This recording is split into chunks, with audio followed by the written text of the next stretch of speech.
Good evening, buenos noches, bonjour, bon dia, buongiorno, ni hao, memenjes, dobre utro, namaste, sawadi, chawim, manga nangu manga, como ye, sopa wanang sung, assalamu alaikum, privet, guten tag, kalimera, and as they say in some neighborhoods, what's good?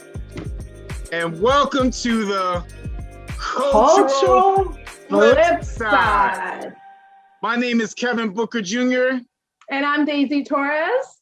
And we're so happy you joined us today. Daisy. How are you, Kevin? I'm doing well. You're looking great today. I love the purple. Oh, thank you. It's my favorite color. Awesome. Yeah. Daisy, I'm really excited about today's show. We have two awesome guests. They're trailblazers. They're doing some incredible work. But I know one thing about them is that they are the first, whether in their family and their community, they're doing some incredible work. Now, when I think of the first, that's just a lot of weight, a lot to carry with you. What comes to your mind right away when you think of the first? Exactly kind of what you just mentioned. It's like being a trailblazer, right? Really just paving the way for others.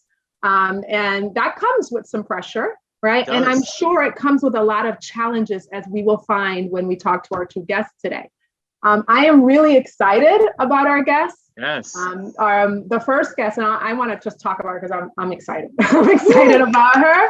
And then I'll let you introduce our second guest. But our first guest is Dr. Gladys Labus, and she is an amazing woman, right? And I'm a little biased, I will say, because many people don't know this, but I call her Gladys, right? Gladys was my high school principal.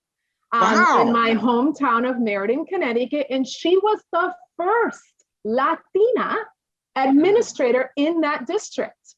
And I'm telling you, this woman has done so many amazing things, and her role right now at the State Department of Education as Director of Language and Equity, I'm so thrilled to see her just making change and setting policies and really just really fighting and advocating for the many students across our state who are in need of, multilingual services, English as a second language, bilingual education. I mean, she is what I think of trailblazer, the one and only, right? She has so many years of experience, and she is so humble. When you meet her, you're just gonna love her just as we do. Tell us a little bit about. You got me so excited about meeting Gladys. I tell you. I know. Oh my gosh. You got to tell us about our second guest. So our next guest is Tariko Satterfield, the CEO of Real Life Empire. But one thing about Tariko Satterfield is that he also runs 5 businesses, and he's the first in his family to be an entrepreneur and a business owner on that level. But one thing also about Tariko Satterfield is that he's a community organizer. He gives back. He loves uplifting his community and empowering young people to be their best, to tap into their greatness, to see their full potential. And that's something that he just embodies, and he continues on to persevere and push forward because he wants to see the next generation become pioneers and trailblazers, just like what he's doing as well. So, Ron, can you please bring on these awesome guests today? Yes, let's welcome to the show. Woo! Gladys and Tariko. Oh, look at you. Look at Gladys. It's so good to see you. Oh my gosh. And there's Tariko. Hi, Tariko. Good to see you guys. Welcome to the Cultural Flip Side. Thank you. Thank you for the invitation. Thank you so much. So excited. And such an honor to be here. Kind words. Oh, Gladys, you know I had to brag a little. Come on. You and I go way back. Awesome. I'm still your high school principal, I know. It's so true. Tariko, thanks for being here. The two of you, you know, it's an honor to have the two of you on this show. You are phenomenal individuals. Can you tell the world a little bit about yourself and your background and the work you do?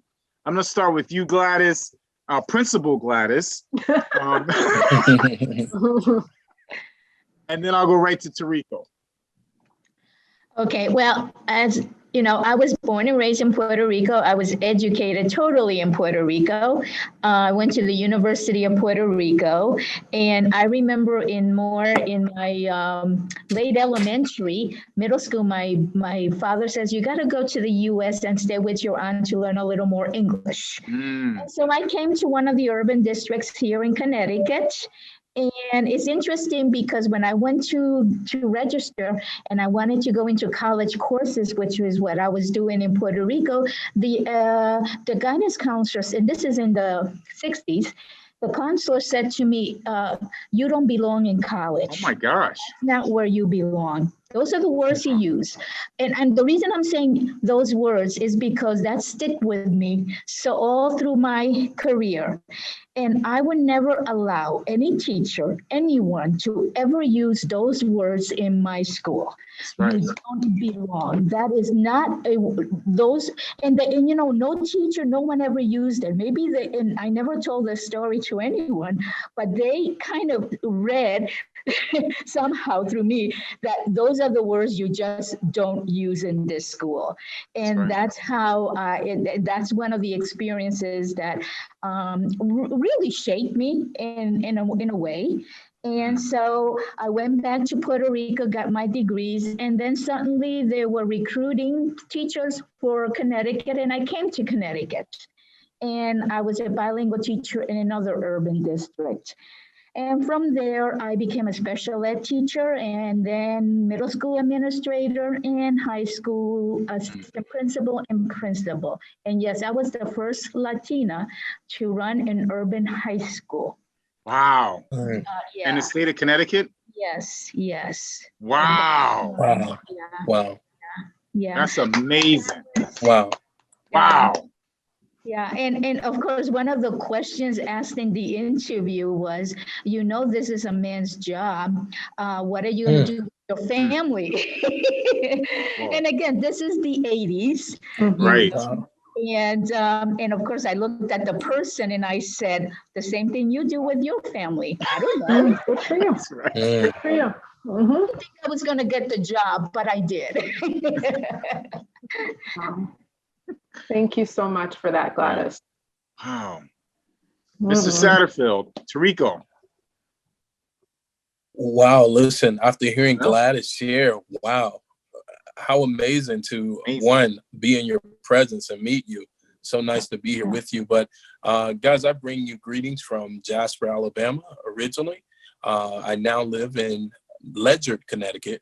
The first one in my family, Kevin alluded to owning 5 businesses. I'm not the first African-American in my family to own a business, but I happen to come from what I would say is good stock. My great uncle is a original Tuskegee Airman. And so those first things and being trailblazer is kind of in my blood and in my DNA. So I'm one of those individuals who love to blaze trails and love to believe in the impossibilities being possible.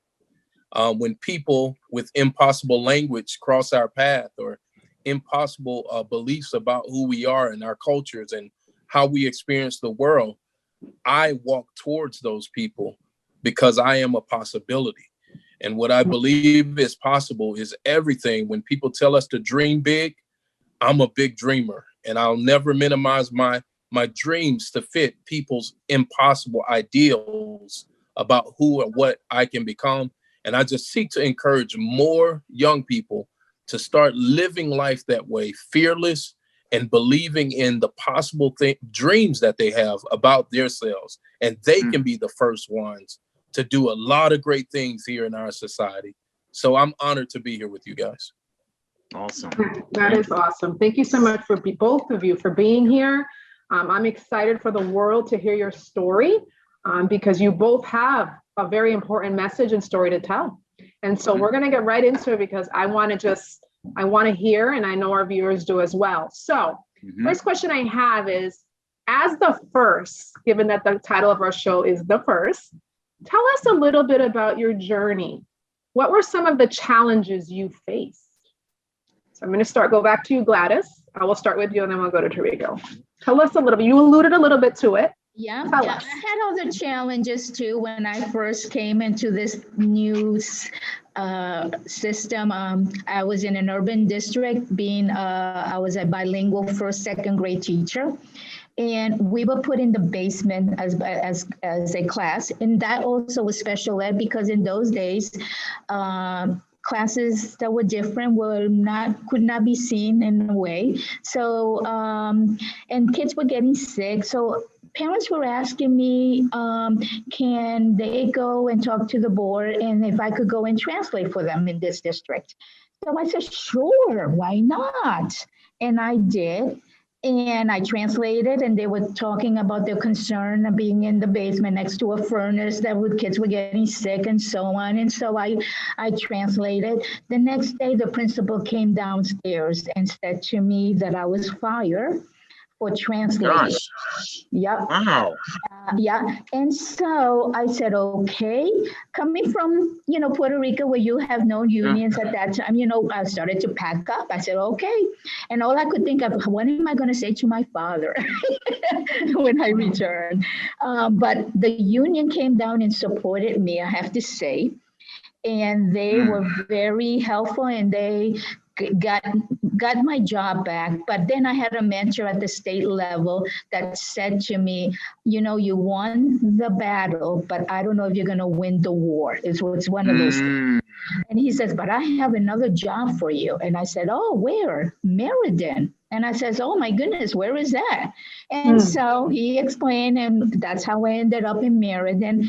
And I'm saying, well, I'll stay there a couple of years or so. But guess what? I remained there for the rest of my career. And because it was a wonderful system to work for as a leader. Wow. And they supported me very much. Yeah. So that was a challenge. And so I would tell people is, would I do that again? I think I will, because I cannot negotiate away my values and what I believe in.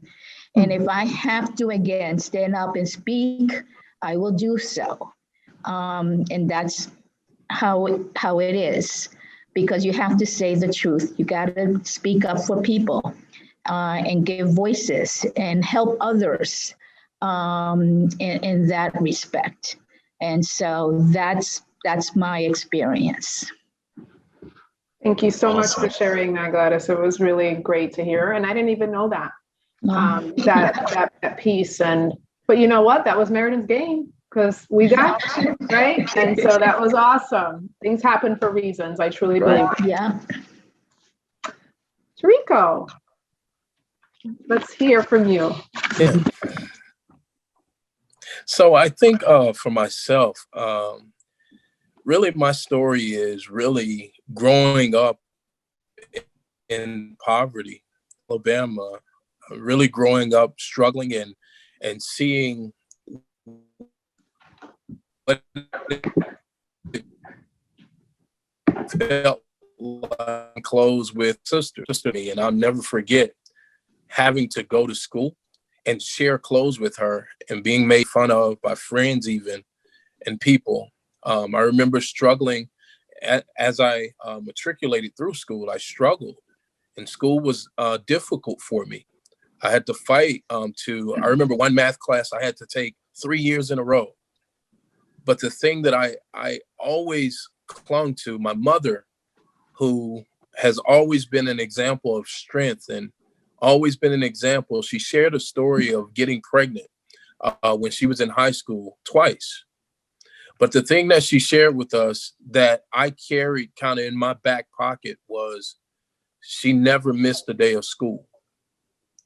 She always told us that she got pregnant twice in high school and she never missed one day. She had perfect attendance. And I, for the life of me, always tried to figure out, how did you accomplish that with 2 kids in high school? And I always carried that into my impossible situation. So that class that I struggled through, or when I was in college and I was kicked out of college for fighting, I thought it was over for me. And so I looked at that situation and I said to myself, what am I going to do? Am I going to quit, or am I going to keep pushing? Because the opposers had always been there in my entire life. As an African-American male growing up in Alabama, the opposers had always been there telling me, you're going to be a statistic. You're going to be this, you're going to be that. But what I carried was the legacy of my family and that strength and that story from my mother all the way through till I completed college. And I carried it into the igniting of what I call my passion pursuits. My passion pursuits. So I started the youth development company actually because it represented everything that I was as a kid. My slogan for my company is truth over facts. And that's for a very particular reason, because the facts said that because I grew up in a single parent household, that I would end up in jail. Because I grew up in an abusive household, that I would become a statistic. That's what the facts said from the data that everybody had ran all these years.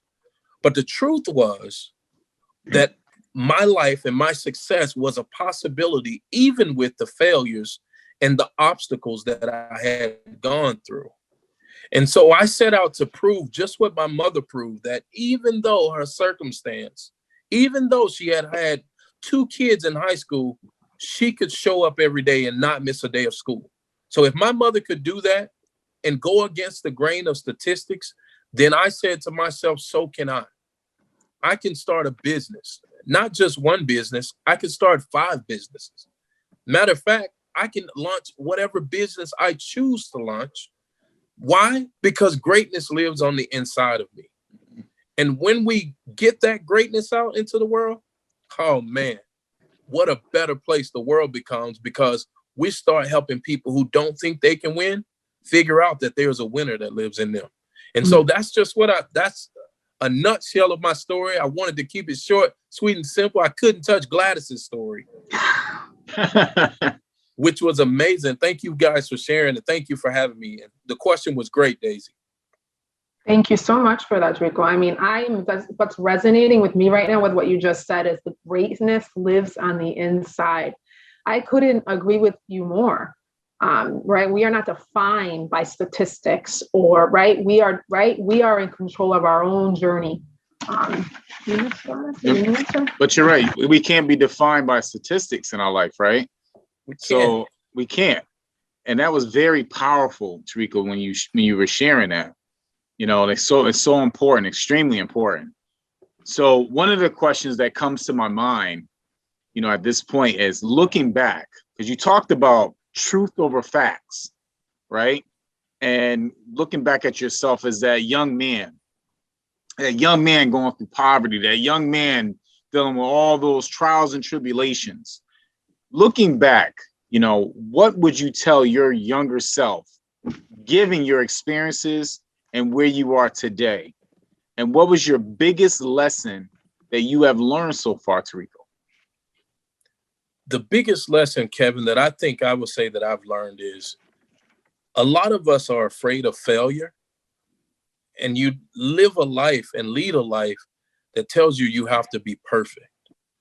Well, what I've learned is that the jewels and the gems of my life have come out of the imperfect places. And what I learned about diamonds was that diamonds are made in the hottest part of the volcano. And actually what happens is that diamond gets pressed down into the heat of the volcano, and it is purified from being pressed into the volcano. Once it is purified, then that diamond shoots to the top, and you get to see and mine, and people find it. So no matter what we've gone through, no matter what we've experienced, we are the diamond. You're saying we are the diamond, right? That's correct. So what would you tell little Trico, who was 10 or 11 years old? What would you tell him when he was dealing with all those trials and tribulations? You know, when maybe that little Trico and from Jasper, Alabama, when he was having that doubt in his mind, what would you tell him looking back at? That he's not defined by that frailty, that literally he needs to continue to dream big. Mm-hmm. He needs to continue to cultivate. He needs to continue to build what he sees in his heart and not allow natural circumstance to try to dictate his future. Right. Because a lot of there's more to him than what meets the eye. Now, a lot of kids say, you know, why should I be the first? Or it's too much pressure in being the first. You know, and I know you work with a lot of young people all the time, and you're always pouring your heart into people. You know, why is it important for them to take that leap of faith and not worry about what others are thinking or just following their passion? You know, when we were listening to Gladys, you know, even all the pioneers we read about all the time who had to take that leap of faith. Why is it important for them to understand that, you know, that they're making history now, being the first? You know, Kevin, my great uncle that was a Tuskegee Airman said something to me. He said, yesterday is history, tomorrow's a mystery, and today is a gift, and that's why they call it the present. And he said, you must always be willing to open up the gift in the present. Your now. Your now is the moment that you have. You don't have to look at your yesterday and park and paralyze yourself from what happened yesterday. But you can look at your now and see, what do you have planted in your hands? What do you have that is a gift that you can use? Not that other people recognize. What do you recognize is in your hand? And you feel like if you only had that one thing left, you could win with that. Mm-hmm. Use that thing and exhaust it completely. Use all that you have in that one thing, whether it's your voice, whether it's your writing, whether it's your speaking, whatever that thing is, use it, utilize it, and get the most out of it, and watch what happens with your life. Mr. Satterfield, can you give us an example for the viewers out there, you know, who are listening right now, and, you know, maybe they're having that doubt in their mind of maybe somebody you dealt with in your life, or even a personal example, something that, you know, help people understand that, you know, they can continue to persevere and move forward? Yes, sir, Kevin. I want to encourage people, when we talk about perseverance, we first have to understand and recognize that perseverance it's a pathway, but it's also a process. Right. Perseverance is a process, and so it's not about it being easy. It's about continuing on no matter what comes in your path. So you heard me allude to that I've had a lot of obstacles. I've had a lot of failures. But one of the things I've had the privilege of learning from business is most people who start businesses fail often, and they fail fast.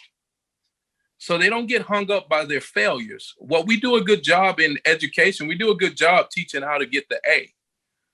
We don't do a very good job teaching what they do. What do you do when you don't get the A and you fail? How do you move beyond that and persevere and have that grit and that tenaciousness, that tenacity? We spend a lot of time trying to avoid the landmines instead of moving through them and moving past them and continuing on. So I want to encourage every individual to not be afraid to fail. I tell my clients when I train, Kevin, I want you to train so hard that you mess up. Tarico, I see Gladys shaking her head right there. She's totally in sync with what you're saying right now. So Gladys, you know, question at you, right back at you as well. Looking back, Gladys, what would you tell your younger self, given your experiences and where you are today? What was your biggest lesson you learned?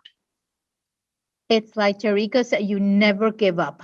No one is going to tell me you cannot do this or you don't belong in certain places or areas or academics or whatever. You keep moving ahead. And it's not easy. I'm not saying that it's an easy path to take, but it is important to continue. And that I learned that from my great-grandparents, my grandparents. They had it very hard. Their schools during the time they were, were closed down. They were not allowed because it was under military rule. Puerto Rico was under military rule at that time. They were not allowed to go to school. Then when they did open schools, they were all in English because that's the way you needed to Americanize. Wow. The island. And that was under Teddy Roosevelt. And he made a speech on that. And so, they had to learn on their own, and they learned how to read and write at home, helping each other, and just continuing to move on with the work. And they never complained. It wasn't like they sat down complaining. They just got up and said, this is the work I need to do, and continue. My father was part of World War II. He was a borinquenier. And of course, at that time, it was segregated. And also he, and again, he worked very hard, and he did what he needed to do. And they just gave me that motivation and those examples. Sitting complaining and it's not going to get the work done. You just have to keep pushing ahead. And that's what they taught me. And that's what I hope that I taught my students at the high school and at the middle school and at the elementary school, that you need to move forward, no matter what people say. It does not matter. You know who you are. I know what I know. That's right. You don't need to tell me. I know. So I'm going to move forward. And I'm going to continue. And that's where I got where I am. It wasn't easy. Am I going to tell you it's easy? No. But you just, if someone, if it's not a straight road and it has to curve, so you take the curve and you keep moving. That's right. That's it. Right. And you go on. And that's what I hope my students learn. Because every time I had a student in my office with a problem, I would say, okay, what are you going to do tomorrow? Are you going to sit there and just blame whoever, or what are you going to do? And that is, and it showed in our data at the high school, and in its public information. Our high school we had 100% attendance for weeks. We had the first African-American student to go to Harvard. Wow. We had, it was students that knew that they could be what they wanted to be. And no one is going to stop them.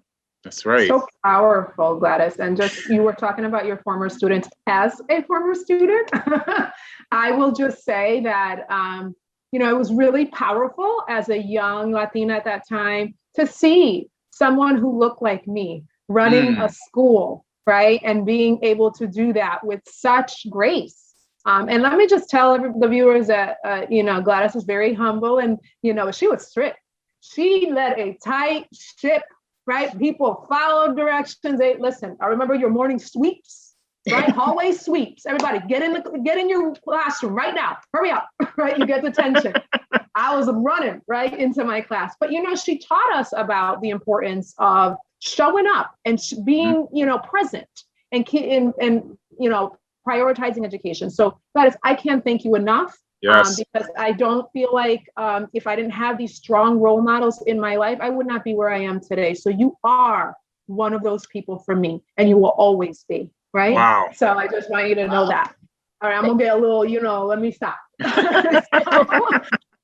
As we close, I just want to tell you, both of you are so inspirational. Your stories, your passion. I mean, we need Taricos and Gladyses everywhere, right? In our education, in our society, you guys are just all, you are what we need and what our students and our children of tomorrow need. And so I'm going to ask you, I'm just going to think for a moment as we close, can you just sort of leave people, out there with a few words of inspiration, maybe encouragement, even advice, right? For someone, who might be like thinking about going into education in your case, Gladys, or going into business, Tariko, right? Something that, you could leave with us, given all that you've shared today. So powerful. But I would love for you to give us some of that right now. So I'll start with Tariko on this one. Thank you so much. Such a great time with you all. And Gladys, I am so honored. Kevin and Daisy, thank you so much for having me here. I want to leave with you guys something that I am practicing currently in business, which is, you heard me talk about exposure. The gift that was given to me and the key that was given to me was just that, the exposure I had to individuals like Gladys, who were pillars in our communities, who were representatives.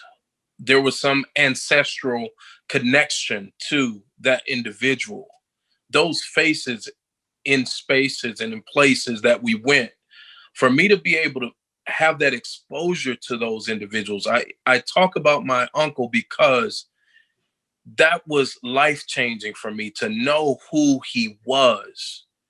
It helped me to know who I was, to know Madam C.J. Walker's story, that she had a third grade education, but she became the first Black millionaire, female millionaire, with a third grade education.